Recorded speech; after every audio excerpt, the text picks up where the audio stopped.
our hero character is inside the black hole. We come to understand this. And he has access to a timeline that wouldn't otherwise be available to him.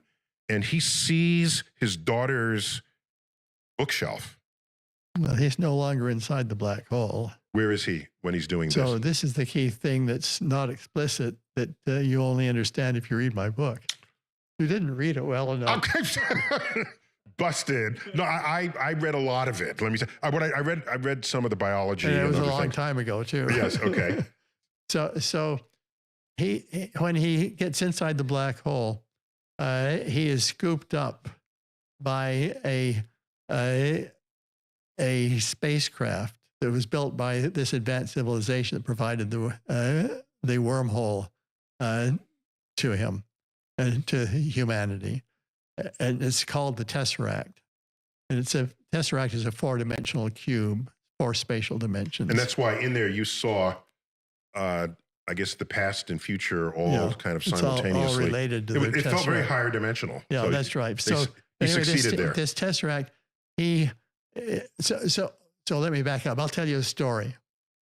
So early on when we were working on the film, Christopher Nolan said to me, he wanted to take his hero back to Earth, Cooper back to Earth, by a different route than the wormhole, 10 billion light years away from the Earth. How's he going to do it if it doesn't go through a wormhole? He said, well, I want to take him back faster than the speed of light.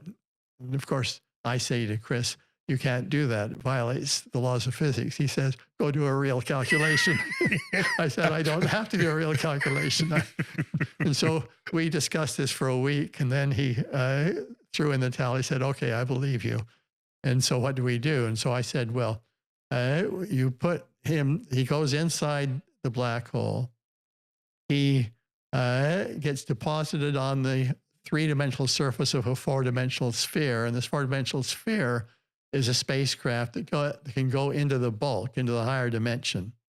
And it goes out of the black hole, not through the horizon. It can't do that. It goes up through the 4th dimension. And up through the 4th space dimension, or what's called the 5th dimension in the movie. Sure. This time is the 4th dimension, and goes back to Earth. And the distance back to the Earth is less than the distance between the Earth and the sun. Even though it's 10 billion light years inside of our universe, up in the bulk, it's a very short distance. And so he can get back very quickly. This is the higher dimensional space-time in which we are now having this. So he gets back very quickly, riding on the surface of this 4-dimensional sphere. He said, I like it all entirely, except I'm going to use a 4-dimensional cube instead of a 4-dimensional sphere. That's a tesseract. Yes. And so that's what happens. And when you see Cooper out there sort of flailing around at the beginning of the Tesseract scene, he's being carried by the Tesseract back to Earth, but you don't know that's what's happening until you read my book. By agreement between Chris and me. That's the only way anyone's ever going to know. So anyway, he's carried back to Earth, and then everything is happening when the Tesseract is docked in the higher dimension beside his...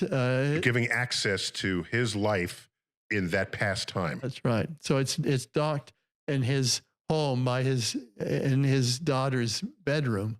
Okay, so now he's pushing books off the shelves that land on the floor, and through some clever cryptographic judgment, he's spelling out words with the first letter of the title of each book. Okay, here's my issue. I had no problems with Tesseract, black hole, 4th dimension, 5 dimensions. How does he know the title of each book from the other side of the book? So I don't remember that's how he's actually... he's pushing books out. No, I know he's pushing. He's pushing books out from this side. Yeah. And all he sees is the other side of the library shelves. I guess I had forgotten that he was spelling things out based on the first word. Oh, you forgot. I forgot, or I didn't know, or you're wrong.